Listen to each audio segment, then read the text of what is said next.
को समेटे भारत के पेरिस के रूप में प्रसिद्ध पर्वतीय नगर है।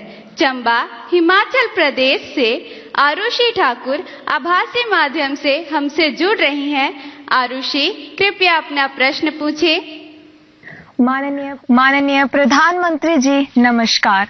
मेरा नाम आरुषि ठाकुर है और मैं केंद्रीय विद्यालय बनीखेत ढलौजी जिला चंबा की कक्षा 11वीं की छात्रा हूँ। माननीय, मेरा आपसे यह प्रश्न है कि परीक्षा के दौरान जो बात मुझे सबसे ज्यादा परेशान करती है वह यह है कि मैं पढ़ाई कहाँ से शुरू करूँ।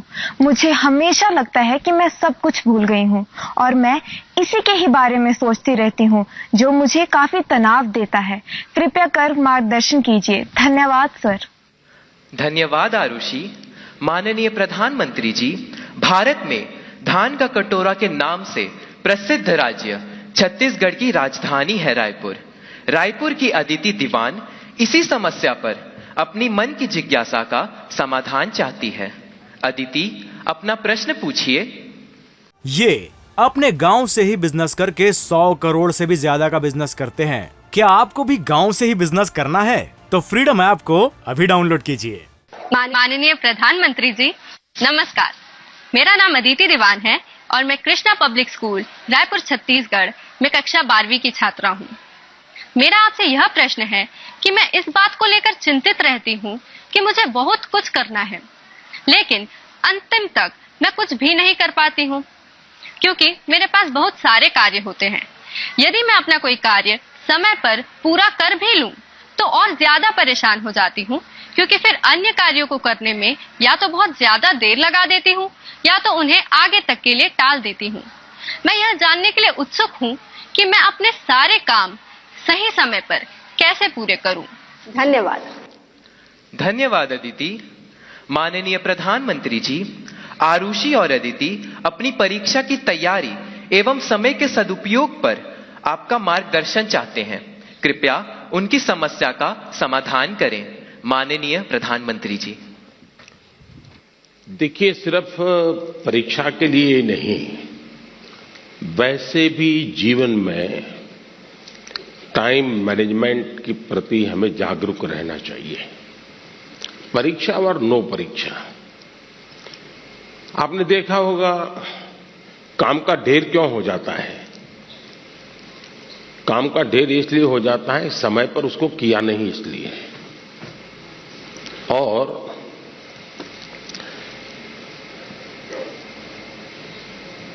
काम करने की कभी थकान नहीं होती है जी। काम करने से संतोष होता है, काम न करने से थकान लगती है। सामने दिखता है अरे इतना सारा काम, इतना सारा काम, और उसी की थकान लगती है। करना शुरू करें। दूसरा, आप कभी कागज पे अपना पेन पेंसिल लेके डायरी पे लिखिए। एक हफ्ते भर आप नोट कीजिए कि आप अपना समय कहां बिताते हैं। अगर पढ़ाई भी करते हैं तो कितना समय किस विषय को देते हैं, और उसमें भी शॉर्टकट ढूंढते हैं कि बेसिक में जाते हैं, बारीकियों में जाते हैं। थोड़ा अपना एक एनालिसिस कीजिए। मैं पक्का मानता हूं कि आपको ध्यान में आएगा कि आप जो आपकी पसंद की चीजें हैं उसी में सबसे ज्यादा समय लगाते हैं और उसी में खोए रहते हैं। फिर 3 विषय ऐसे हैं जो कम पसंद है लेकिन जरूरी है, वो फिर आपको बोझ लगेगा। मैंने 2-2 घंटे मेहनत की लेकिन ये तो हुआ नहीं।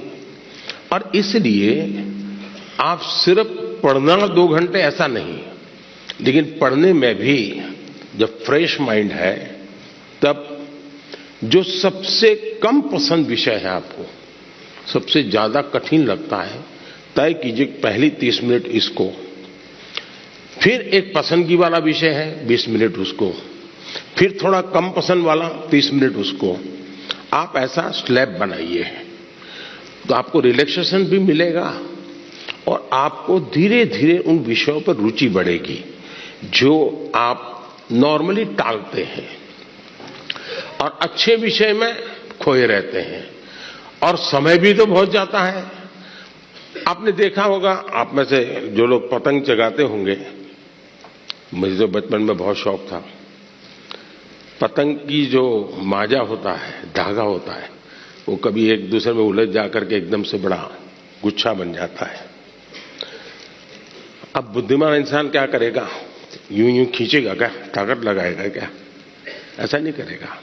वो धीरे से एक एक तार को पकड़ने की कोशिश करेगा कि खुलने का रास्ता कहां है, और फिर धीरे धीरे धीरे खोलेगा तो इतना बड़ा गुच्छा भी आराम से खुल जाएगा और सारा माजा, सारा धागा एक जैसी जरूरत है वैसा उसके हाथ लग जाएगा। हमें भी उस पर जोर जबरदस्ती नहीं करनी है, आराम से सॉल्यूशन निकालना है। और अगर आराम से सॉल्यूशन निकालेंगे तो मुझे पक्का विश्वास है कि आप उसको बड़े ढंग से करेंगे। दूसरा, आपने कभी घर में अपनी मां के काम को ऑब्जर्व किया है क्या? यूं तो आपको अच्छा लगता है कि जैसे स्कूल से आए तो मां ने सब रेडी करके रखा था, सुबह स्कूल जाना था तो मां ने सब तैयार करके रख दिया था, लगता तो बहुत अच्छा है। लेकिन क्या कभी ऑब्जर्व किया है कि मां का टाइम मैनेजमेंट कितना बढ़िया है? उसको पता है सुबह ये है तो मुझे 6 बजे ये करना पड़ेगा, 6:30 बजे ये करना पड़ेगा, उसको 9 बजे जाना है तो ये करना पड़ेगा, वो 10 बजे घर आएगा तो ये करना पड़ेगा।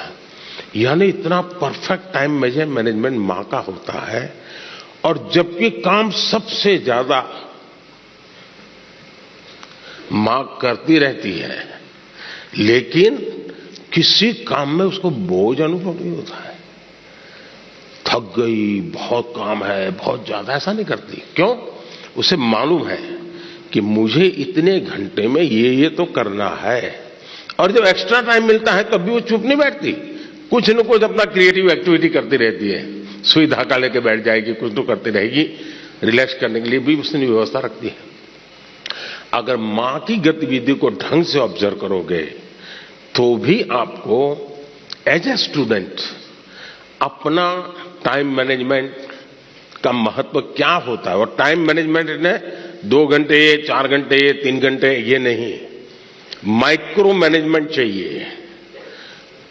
किस विषय को कितना टाइम देना है, किस काम को कितना टाइम देना है, और इतना बंधन भी नहीं डालने हैं कि बस 6 दिन तक ये करूंगा ही नहीं क्योंकि मुझे पढ़ना है।